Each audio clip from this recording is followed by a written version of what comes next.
말씀, 오늘은 출애굽기 25장입니다. 구약성경 119면 출애굽기 25장 8절과 9절 말씀입니다.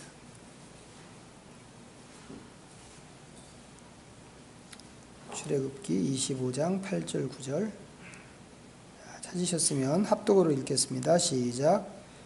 내가 그들 중에 거할 송소를 그들이 나를 위하여 짓되 물은 내가 내게 보이는 모양대로 장막을 짓고 기구들도 그 모양을 따라 지을지니라. 아멘.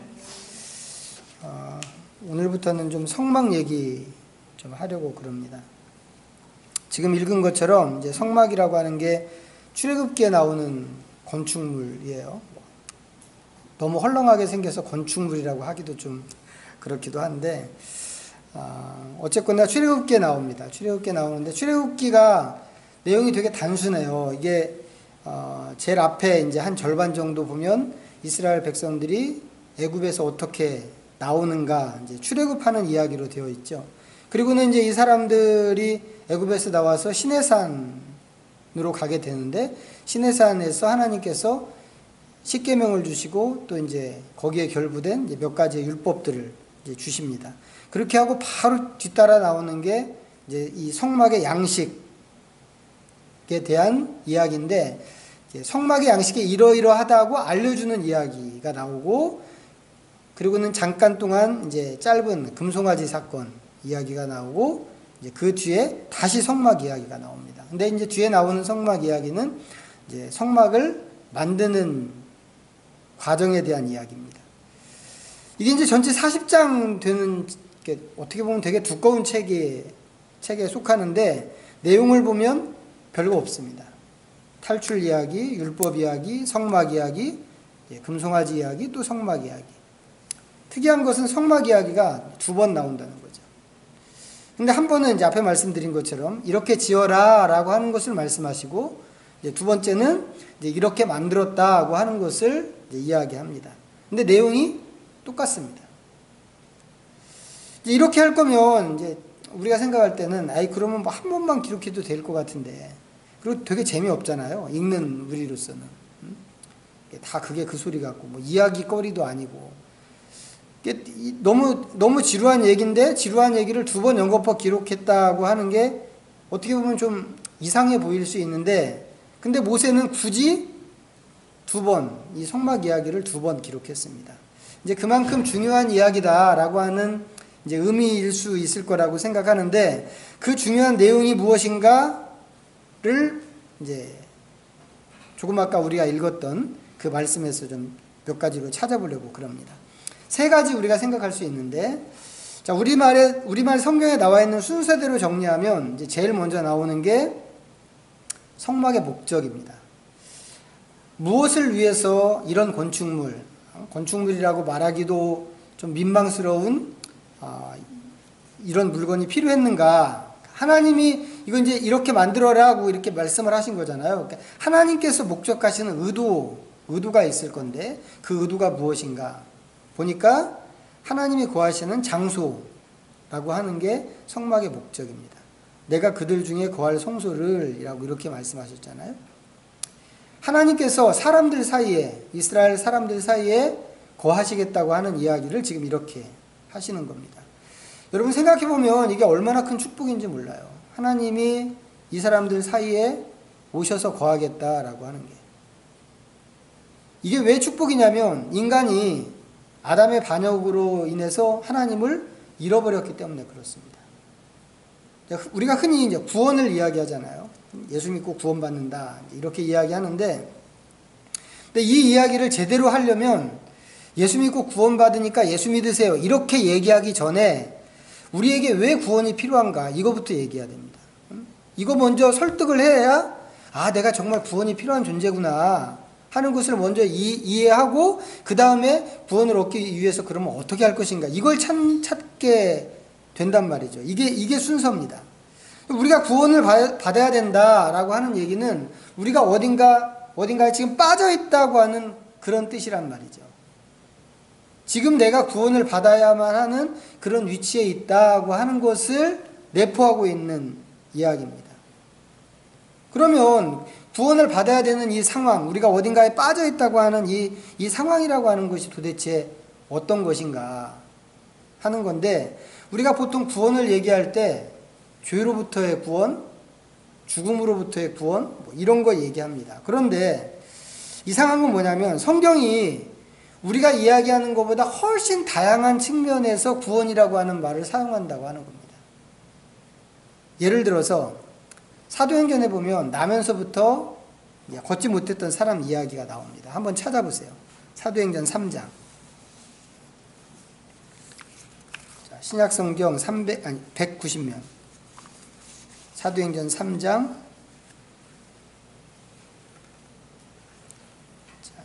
1절부터 10절까지. 앞에 출애굽기는 좀 표시를 해놓고요. 자, 사도행전 3장 1절부터 10절. 자, 교독으로 읽어보겠습니다. 제가 먼저. 제9시 기도 시간에 베드로와 요한이 성전에 올라갈새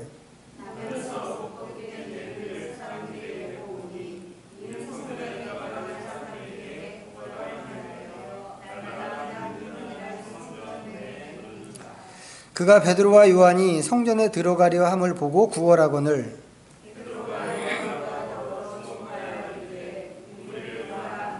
그가 그들에게서 무엇을 얻을까 하여 바라보거늘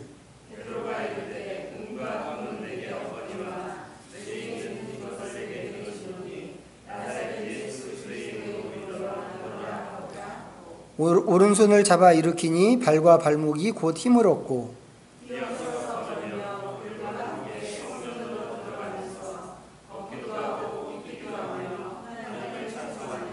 모든 백성이 그 걷는 것과 하나님을 찬송함을 보고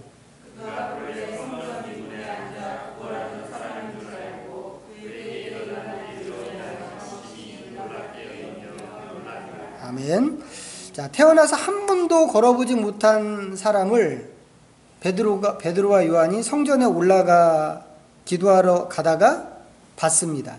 성전 미문이라고 하는 성전 문에 지금 앉아서 구걸을 하고 있으니까 뭐 지나가다가 봤겠죠. 이제 이 사람은 구걸을 해서 먹고 사는 사람이란 말이에요. 이 베드로와 요한이 지나가다가 자기를 이렇게 쳐다보니까 이 사람들한테 뭐 동전이라도 얻을 수 있을까 싶어서 기대를 했는데 이 두 제자들이 야, 너한테 줄 돈은 없고 하면서 예수님의 이름으로 그 사람의 다리를 고쳐줬습니다. 한 번도 걸어본 적이 없는 사람이란 말이죠. 그런 사람인데 이 사람이 걷기도 하고 뛰기도 하면서 하나님을 찬양했습니다. 그걸 주변에 있는 사람들이 다 봤단 말이죠. 그 근처가 완전히 뒤집어졌겠죠. 더군다나 이 사람이 태어나서 지금까지 한 번도 못 걸었던 사람이라고 하는 것을 생각하면. 그래서 이게 이제 소문이 쭉 났고 관리들도 그 소문을 들었는데 이 소문을 듣고는 베드로와 요한을 불러다가 세웠습니다. 이제 그때 베드로와 요한이 공회 앞에서 서서 하는 말이 있는데, 자, 4장으로 가셔서 한번 보세요. 4장. 사도행전 4장 8절과 9절. 자, 같이 읽어보겠습니다. 시작.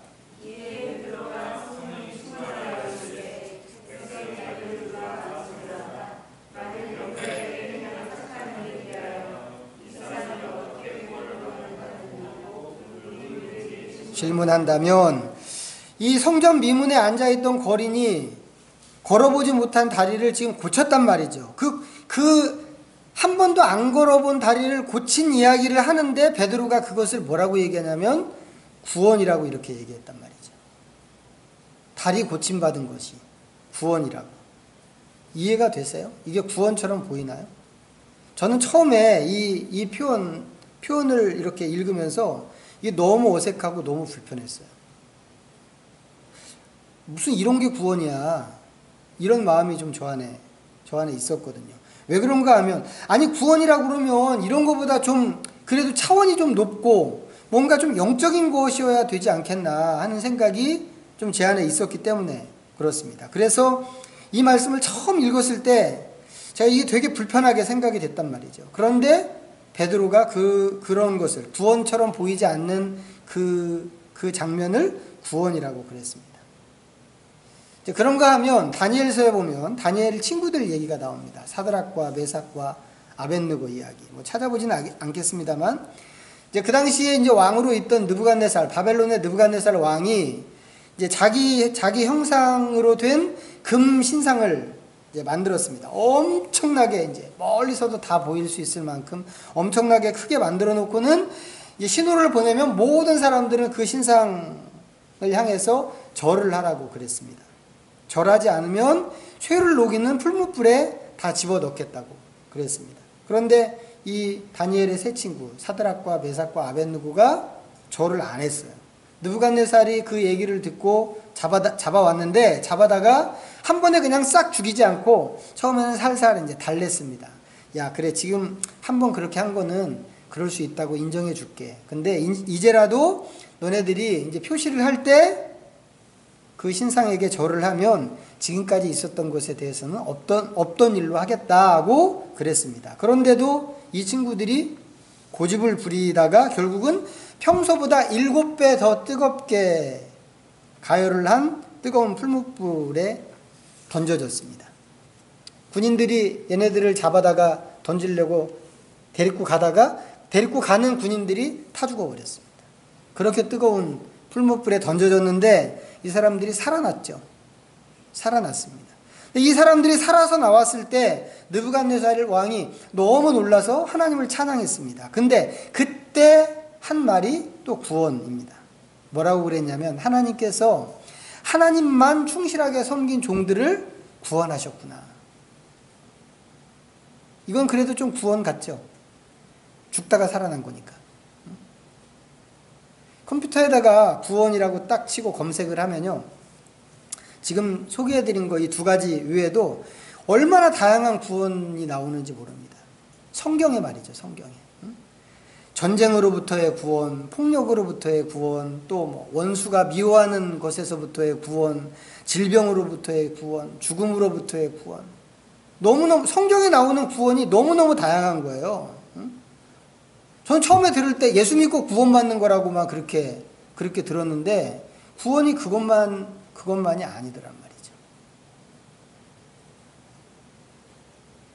성경에서는 우리가 경험하는 그 어려움에서 벗어나는 온갖 것을 전부 구원이라고 이렇게 표현을 합니다. 그러니까 이제 저가 그랬던 것처럼 어떤 분들한테는 이게 자칫 혼란스러울 수 있단 말이죠. 구원이 그럼 진짜 뭐냐, 이렇게 물을 수 있을 것 같아요. 근데 성경이 말하는 이 모든 구원 얻는 상황은 사실 구원이 필요한 상황인 것은 분명합니다. 그런데 성경이 그런 이야기들을 쭉 이렇게 소개하면서 이것이 구원이고 이것도 구원이고 이것도 구원이야, 이제 이렇게 얘기하는 것은 뭐냐면, 진짜 얘기하고 싶은 건 뭐였냐면, 이런 일들이 왜 생겼는가 하는 겁니다. 왜 우리 옆에 전쟁이 있고, 왜 우리 옆에 질병이 있고, 왜 우리 옆에 가난이 있는가. 이것은 우리에게 하나님이 없기 때문에 그렇다고 하는 겁니다. 이게 성경이 얘기하려고 하는 거거든요. 사실 하나님께서 세상을 만드셨을 때 어땠나요? 하나님 보시기에 좋았습니다. 하나님이 당신의 무릎을 치고 좋다 감탄하실 정도로 세상이 좋았단 말이죠. 근데 그 세상하고 지금 우리가 사는 세상하고 다른 세상인가요? 우리가 그 세상에서 지금 살고 있는데, 지금 우리가 사는 이 세상이 과연 그렇게 무릎을 칠 만큼 좋은 세상인가? 아니란 말이죠. 오히려 안 좋은 것들이 우리 주변에 너무너무 많잖아요. 우리 눈살을 찌푸리게 하고 우리를 가슴 아프게 하는, 저 바깥에 있는 다른 사람 얘기가 아니라 우리만 하더라도 살아가면서 눈물을 흘릴 때가 얼마나 많아요. 가슴 아프다 이렇게 느낄 때가 얼마나 많고, 두렵게 느낄 때가 얼마나 많냔 말이지. 이런 것들이 왜 생겼을까? 이게 하나님이 보시기에 좋았던 그 세상인가? 아니란 말이에요. 근데 같은 세상인데 이렇게 된 이유가 무엇인가? 처음에 하나님이 보시기에 좋았던 세상인데 지금은 우리가 볼 때도 좋지 않은 이런 세상이 이 간격이 어떻게 해서 생긴 것인가? 우리가 알고 있습니다만, 인간이 반역하고 인간과 하나님과의 관계가 깨지고 하나님 계신 곳에서 쫓겨나고 하면서 나쁜 일들이 우리에게 생기기 시작했다고 하는 것이죠. 결국은 하나님이 생명을 주시는 분이신데 그리고 그 하나님에 의해서 생명이 유지되는 것인데 하나님이 안 계시니까 이 죽음에 해당하는 것들이 들어왔다 이 말이죠. 에덴 동산 이렇게 했는데 쫓겨났잖아요. 에덴 동산은 하나님이 계신 동산, 하나님 안 계신 에덴 동산 바깥으로 쫓겨났단 말이에요. 사람이, 인간이 왜 태어날 때부터 죄인인지 아세요? 죄라고 하는 것은 제가 전에 말씀드렸죠. 죄는 관역에서, 화살이 관역에서 빗나가는 게 죄라고 그랬죠.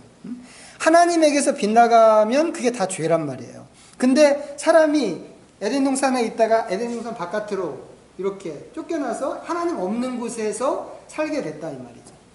하나님과의 관계가 단절된 상태에서 이미 죄인인 거죠. 근데 여기서 이 아담과 하와가 여기서 아기 낳고 살게 됐죠. 걔네들이 또 아기 낳고 살고 이 뒤로 계속해서 여기서 아기 낳고 사는데 이 사람들은 다 뭐예요?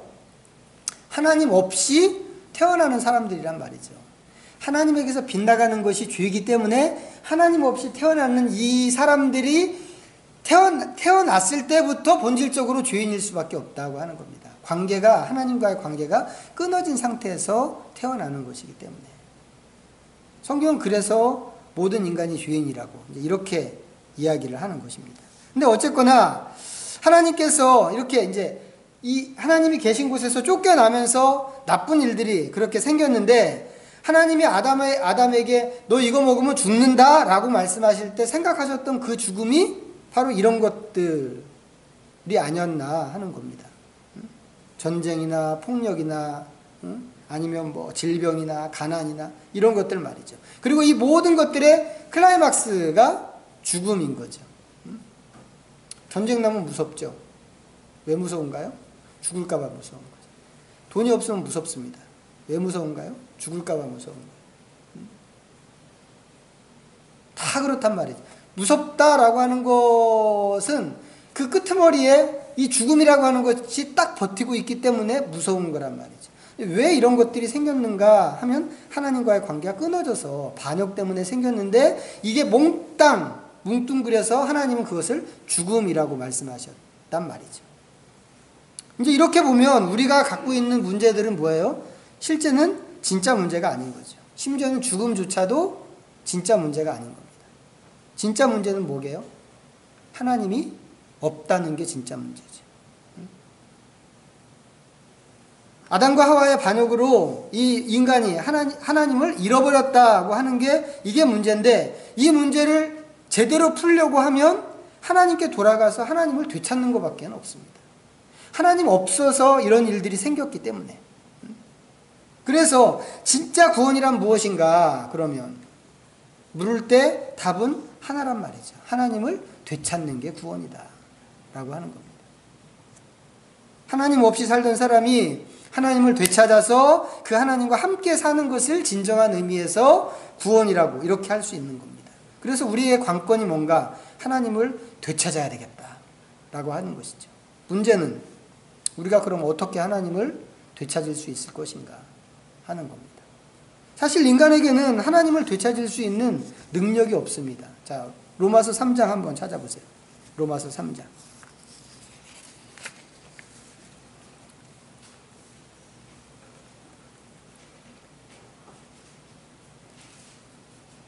로마서 3장 10절부터 12절까지 다 같이 읽습니다. 시작.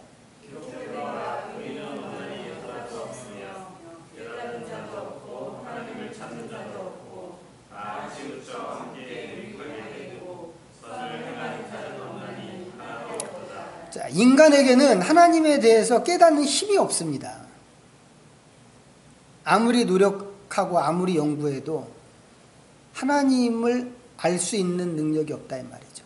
하나님을 아는 사람도 없고 하나님을 찾는 사람도 없습니다. 거기에 더해서 하나님은 사람을 에덴 동산에서 쫓아내실 때 화염검으로 이 울타리를 치셨다고 그랬잖아요. 창세기에 그렇게 나오거든요. 에덴 동산에서 바깥으로 쫓아내고 화염검으로 쫙 울타리를 쳤습니다. 못 들어가는 거죠. 사람이 어느 날 정신을 차리고 나한테 있는 이런 비극이 하나님이 없기 때문에 생긴 비극이구나 하는 것을 발견해서 다시 하나님께로 돌아가야지라고 한다고 하더라도 사람은 하나님께 돌아갈 수 없다 이 말이죠. 길이 없는 겁니다. 하나님께 돌아갈 수 있는 길이 없어요. 왜? 다 막혀서. 거기에 더해서 사람은 이제 죄인이 되었잖아요. 하나님은 너무 거룩하신 분인데 또 의로우신 분인데 그 하나님이 제일 싫어하는 게 뭘까요? 죄를 제일 싫어한단 말이죠. 죄를. 죄를 잘 지내다가도 죄가 있으면 고개를 휙 돌리시는 게 하나님이라고 이사야서 59장 2절에 그렇게 말씀을 하고 계세요. 그러면 죄인인 인간이 이 거룩하신 하나님, 죄를 싫어하시는 이 하나님에게 어떻게 갈 수 있냔 말이죠. 아, 그래도 하나님께 가야 내가 살 수 있어. 그것만이 길이야. 라고 이야기하면서 하나님께 간다고 한다면 어떤 일이 생길까요? 그 자리에서 즉시 죽임을 당하는 것입니다. 이런 이유 때문에 인간이 하나님을 되찾는다고 하는 것은 완전히 불가능한 일이다. 라고 하는 거죠. 하나님을 아는 것 자체가 불가능한 일이니까 뭐 어쩔 수가 없습니다. 그런데 하나님을 찾지 못하는 그런 상태에서는 인간이 가진 이 근본적인 문제를 해결하는 것이 역시 불가능하다 이 말이죠. 그러니까 인간은 지금 수렁에 빠져 있는 거예요. 오도 가도 못하고. 하나님께 가야 문제를 해결하는데 갈 수 없고. 여기 계속 있으면 그야말로 이 자체가 죽음이고. 이거를 어떻게 해야 할까? 그런 인간이란 말이죠. 인간의 본질이라는 게. 그런데 그런 인간이 과연 하나님을 알고 찾을 수 있을까? 방법은 딱 한 가지밖에 없다 이거죠. 뭘까요? 하나님이 보여주시는 겁니다. 하나님이 어떤 분인가를 보여주시는 거예요. 직접 이걸 이제 교리에서는 계시라고 하거든요. 계시라고 하는 것은 이렇게 가려져 있는 것을 커튼을 싹 이렇게 열어서 보여준다는 그런 뜻입니다. 그러니까 하나님에 대해서 우리는 거의 뭐 소경이나 마찬가지란 말이죠. 완전히 앞을 못 보는 맹인 같은 그런 존재인데 하나님께서 우리의 눈을 여셔서 하나님을 볼 수 있게 그렇게 해주시는 게 하나님의 계시입니다. 그 계시를 통해서만 우리가 하나님을 알 수 있다고 하는 겁니다. 그리고 하나님께 가는 것은 하나님이 직접 길을 만들어 주실 때만 우리가 갈 수 있습니다. 이렇게 울타리를 쳐주셔서 우리가 사방으로 빙빙 돌아다녀도 들어가는 문을 발견할 수 없는데 만약에 하나님이 문을 딱 내시고 길을 내시고 너네들 이 길로만 따라와봐 이렇게 한다면 우리가 하나님 계신 곳에 갈 수 있단 말이죠. 근데 하나님이 그렇게 해주셨다는 거죠. 길을 쭉 만들어 놓고 거기에다가 화살표를 쭉 그려주셨어요. 그리고는 너네들 다른 거 할 필요 없어. 화살표만 쫓아오면 돼 라고 그랬단 말이죠. 그 화살표가 뭐게요? 예수 그리스도란 말이죠. 그래서 내가 곧 길이요 진리요 생명이니 나로 말미암지 않고는 아버지께 올 자가 없느니라 라고 하는 이 말이 성립이 되는 겁니다.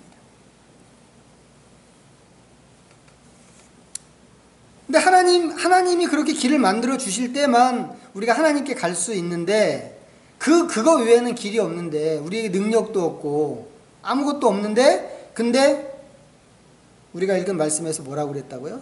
그 하나님이 우리하고는 비교도 할 수 없고 가까이 갈 수 없는 가까이 하기에는 정말 너무 먼 당신에 해당하는 그 하나님이 인간들 중에 거하시겠다고 말씀하셨다고 하는 것이죠.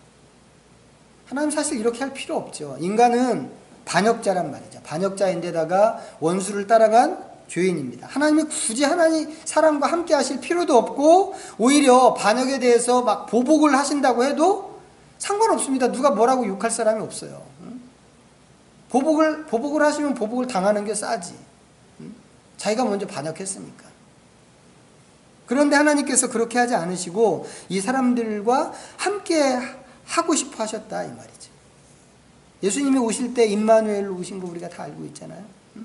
세상에 오신 예수님 자체가 하나님의 임마누엘입니다. 임마누엘이 무슨 뜻인가요? 하나님이 우리와 함께 계신다고 하는 그런 뜻입니다. 예수님이 하나님의 임마누엘이란 말이죠. 이게 하나님의 소원이었어요. 얼마나 우리랑 같이 있고 싶으셨으면 아들을 그렇게 딱 보내주심으로 인해서 당신이 그 아들을 통해서 우리와 함께 하시는 것일까 우리가 생각할 수 있단 말이죠. 이게 하나님의 오래된 소원이자 우리를 향하신 계획입니다. 자, 요한계시록 21장 한번 보세요.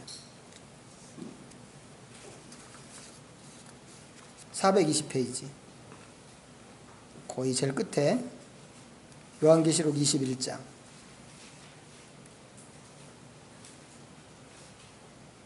3절입니다. 21장 3절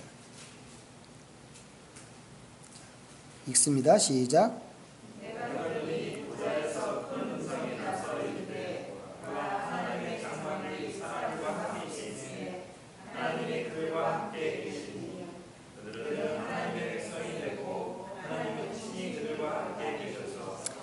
하나님이 그들과 함께 계시리니 그들은 하나님의 백성이 되고 하나님은 친히 그들과 함께 계셔서. 우리 다 천국 가고 싶어 하잖아요. 천국 너무 좋으니까. 너무 좋은 곳이기 때문에 천국 가고 싶어 합니다.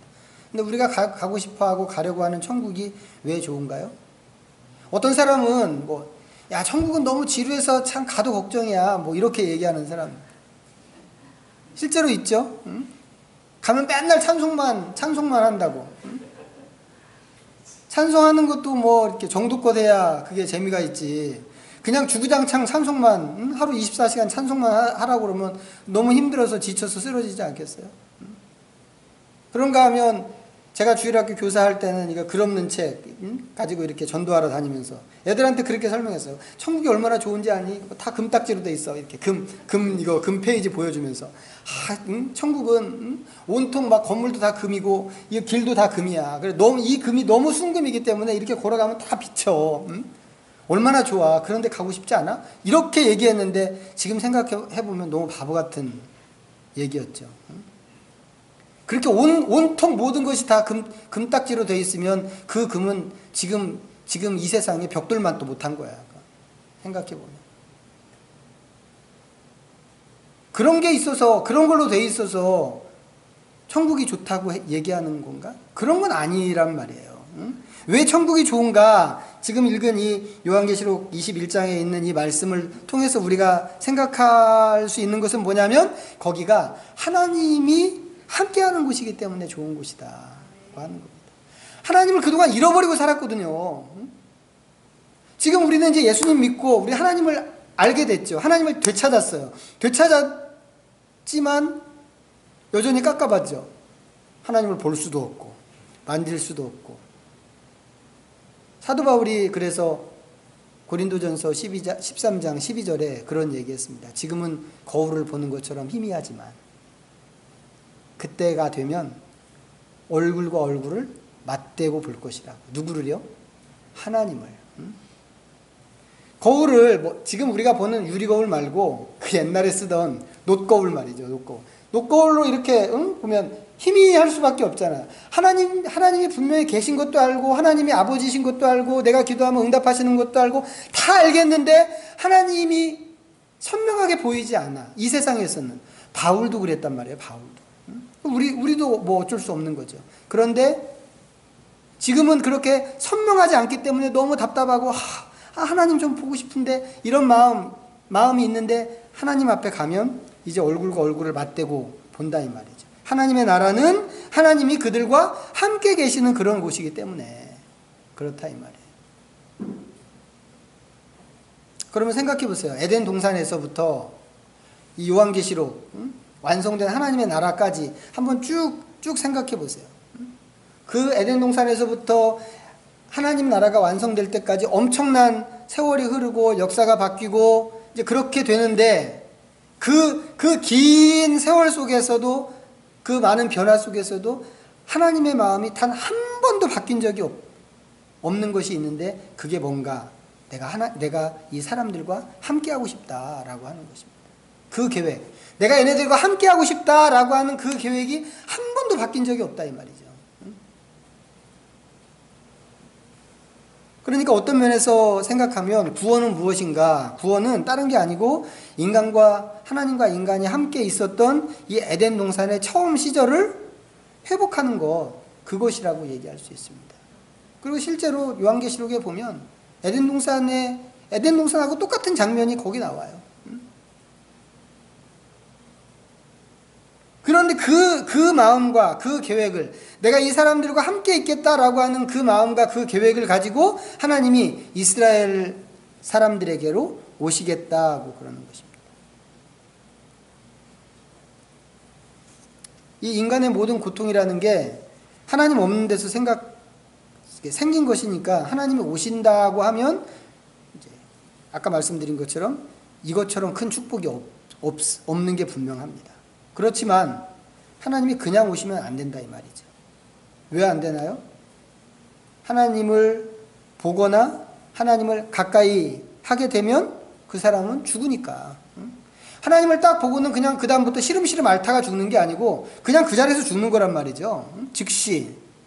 이게 하나님과 우리의 그런 간격이거든요. 그래서 하나님이 오신다고 하는 것은 분명히 축복인데 지금 우리가 서 있는 이 상태에서는 또 이 하나님이 오신다는 게 축복만이 아니라 심판처럼 보이기도 한다고 하는 겁니다. 그래서 하나님이 생각하신 것이 하나님이 머무시는 장소였단 말이죠. 그리고 그 장소가 바로 성막인데 하나님께서 그 성막으로 오시겠다고 하시는 것입니다. 이 건축물은 누구를 위한 건가요? 지금까지 말씀드린 것으로 생각하면 이 성막은 우리를 위한 건축물입니다.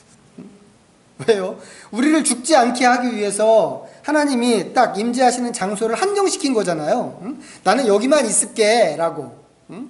괜히 막 니네들 사이를 막 비집고 돌아다니면서 큰일 나게 그렇게 안 할게. 그냥 여기만 있을게 라고 하신 거니까 이게 우리를 위한 집인 것처럼 보입니다. 그런데 하나님께서 우리가 처음에 읽었던 출애굽기 25장에서 뭐라고 그러냐면 이게 하나님을 위한 것이라고 이렇게 말씀을 하셨습니다. 그들이 나를 위하여 짓되 성막을. 이게 왜 하나님을 위한 것인가요?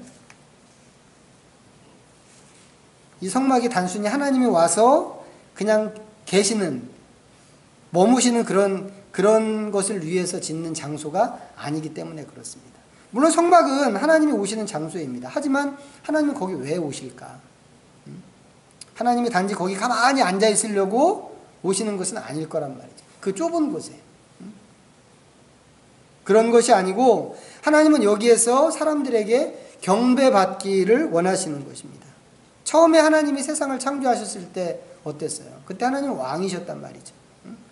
근데 그 하나님이 이제도 왕으로 통치권을 발휘하고 당신의 백성들에게서 예배를 받고 싶어 하시는 겁니다. 우리가 이것을 이 성막을 보통 우리가 알고 있는 여느 신전 같은 것으로 생각할 수 있을지 모르겠어요. 보통 신전 같은 것도 보면 이제 신전은 신의 집이란 말이에요. 신의 집이지만 또 그 신에게 예배드리는 예배 장소이기도 합니다. 그 안에 신전의 주인인 신이 딱 자리를 잡고 있는 거죠. 그러면 사람들이 거기로 와서 그 신에게 예물을 드리고 또 제사와 예배를 드립니다. 물론 하나님은 이 신들하고는 근본적으로 다르죠. 여기 이 신들은 신이라기보다는 엄밀하게 얘기하면 사람이 만든 우상일 뿐입니다. 그러니까 이렇게 사람들이 만든 집에 들어가서 살 수 있는 거죠. 어떤 신전은 세계 몇 대 불가사의라고 하면서 막 어마어마하게 큰 그런 신전도 있습니다. 그런데 그 신전이 아무리 커도 사람이 만든 신전이란 말이죠. 신의 형상도 또 마찬가지입니다. 사람이 만들어서 신전 안에 둔 것입니다. 그런데 하나님은 어떤 분이세요? 하나님은 세상을 만드신 분이란 말이죠. 저 우주까지. 이 은하계, 우리가 살고 있는 이 은하계에 별이 수백억 개가 있다고 하는데 은하계 바깥으로 가면 그런 은하계가 또 수백억 개가 있다고 하니까 이 우주가 얼마나 크고 넓은지 우리는 상상할 수가 없는 거죠. 그럼 하나님은 얼마나 크다는 얘기예요, 하나님이. 그 크고 넓은 우주를 만드신 하나님이라니까 하나님은 얼마나 크신 거예요? 이사야서에 있는 말씀 한번 찾아볼까요? 이사야서 66장 1047페이지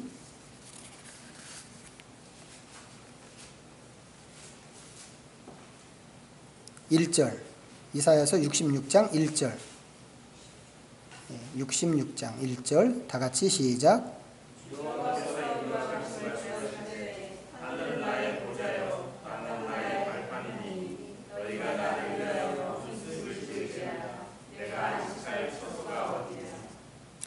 하나님은 정말 말로 표현할 수 없을 정도로 어마어마하게 크신 분이세요. 어느 정도로? 하늘을 보좌 삼고 땅을 발판으로 삼을 정도로. 그런 하나님을 위해서 성막을 짓는 겁니다. 사람이 성막을 짓는데 성막을 어떻게 졌어요? 접었다 폈다 할 수 있는 텐트로 성막을 졌습니다. 하나님이 여기 들어갈 수 있겠어요? 우주보다 더 큰 하나님이신데. 하나님이 여기 들어갈 수 있다고 생각하는 것 자체가 어떻게 보면 모독이란 말이에요. 옛날에 솔로몬이 성전을 이제 멋지게 졌잖아요. 금으로 칠해진 그 성전. 이 성전을 봉헌하면서 뭐라고 그랬냐면, 하늘의 하늘이라도 하나님을 모시는 것은 불가능합니다 라고 그랬습니다. 엄청나게 큰 대리석으로 된 신전이라고 하더라도 그런 건축물로 하나님을 모시는 것은 불가능하다고 하는 거죠. 그런데 이렇게 조그만 텐트형 신전이라고 하는 게 너무 웃긴단 말이에요. 그런데도 하나님께서 이것을 당신이 거하시는 성막이라고 말씀하셨고, 이게 당신을 위한, 하나님을 위한 집이라고 이렇게 말씀을 하셨습니다. 엄밀하게 얘기하면 출애굽기에서 말씀하시는 이 성막은 그림자입니다. 실제가 아니고 그림자. 자, 진짜는 하늘에 있다고 그랬습니다. 자, 이 부분을 히브리서 8장에서 좀 보겠는데 한번 보세요. 히브리서 8장 신약성경 360면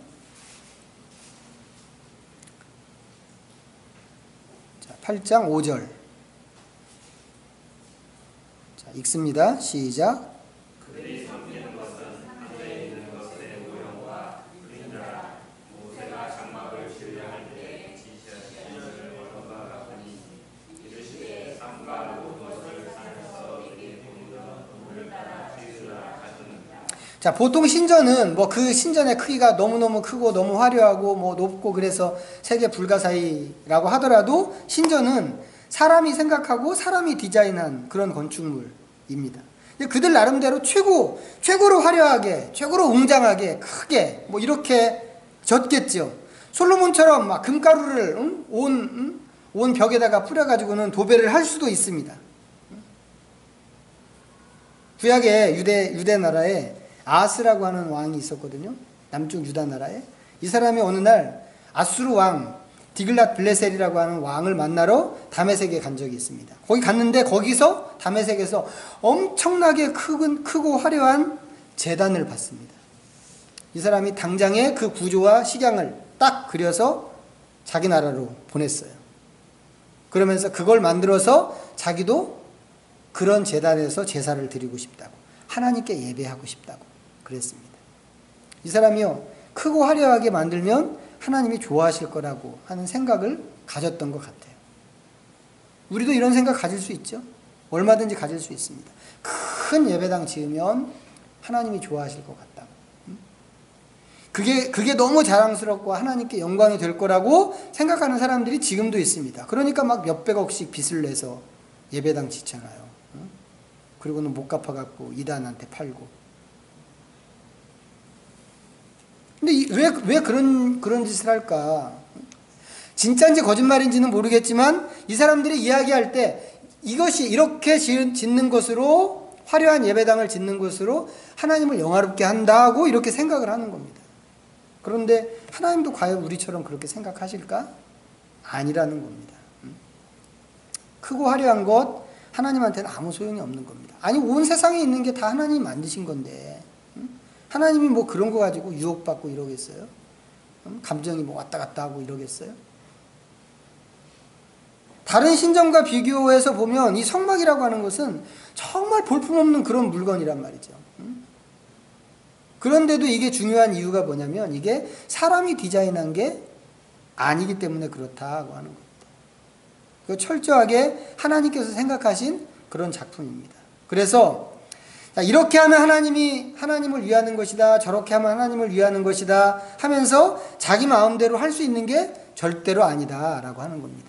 그것이 신전이든지 성전이든지 아니면 뭐 성막이든지 마찬가지란 말이죠. 오직 하나님이 하라고 하신 대로 딱 오차 없이 그대로 해야만 하는 것이 성막이라고 하는 거죠.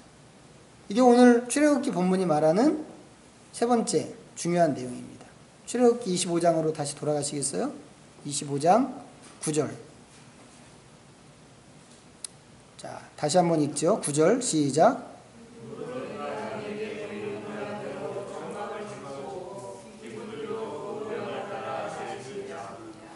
나를 위해서 짓는데 내가 보여주는 대로만 지어라 이겁니다. 지금 읽은 이 말씀은 아까 히브리서 말씀에도 똑같이 반복됐죠. 성막이 하늘에 있는 하나님의 거처를 모형으로 만든 것이기 때문에 하늘에 있는 그 가치와 의미를 이 성막이 다 내포하고 있어야 된다라고 하는 겁니다. 그야말로 이 성막은 텐트입니다. 텐트에 불과하단 말이죠. 모세가 처음에 성막 제주에 대한 말씀을 들었을 때 시내산 아래에서 들었잖아요.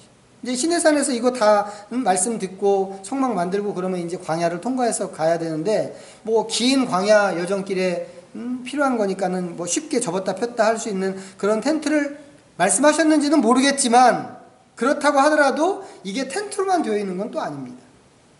텐트 안에 들어가면 우리가 아는 것처럼 방이 두 개 있죠. 성소가 있고 지성소가 있고 그 안에는 또 기구들이 이렇게 있습니다. 성막이라고 하는 건 이걸 다 싸잡아서 성막이라고 하는 거죠. 그 기구들까지.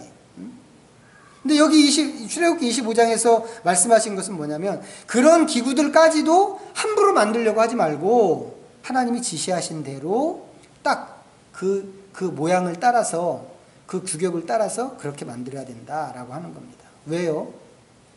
이것들 각각이 하나님의 생각하시는 특별한 의미를 내포하고 있는 것이기 때문에 그렇다고 하는 겁니다.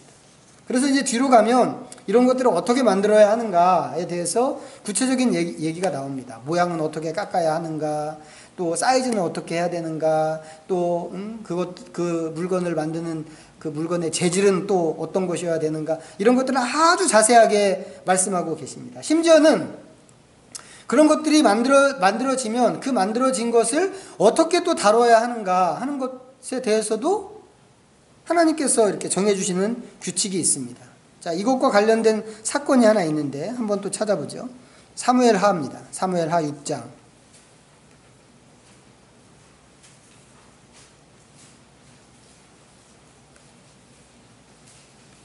471면.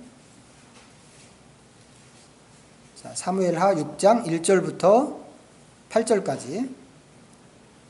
자, 교독으로 읽겠습니다. 제가 먼저 1절.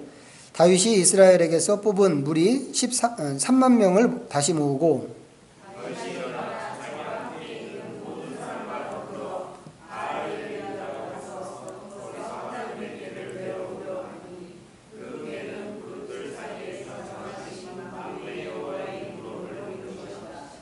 그들이 하나님의 궤를 새 수레에 싣고 산에 있는 아비나답의 집에서 나오는데 아비나답의 아들 우사와 아효가 그 새 수레를 모니라.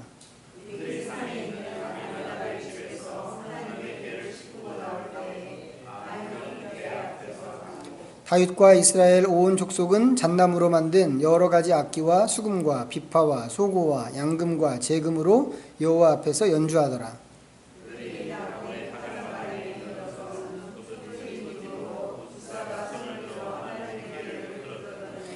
여호와 하나님이 우사가 잘못함으로 말미암아 진노하사 그를 그곳에서 치시니 그가 거기 하나님의 궤 곁에서 죽으니라.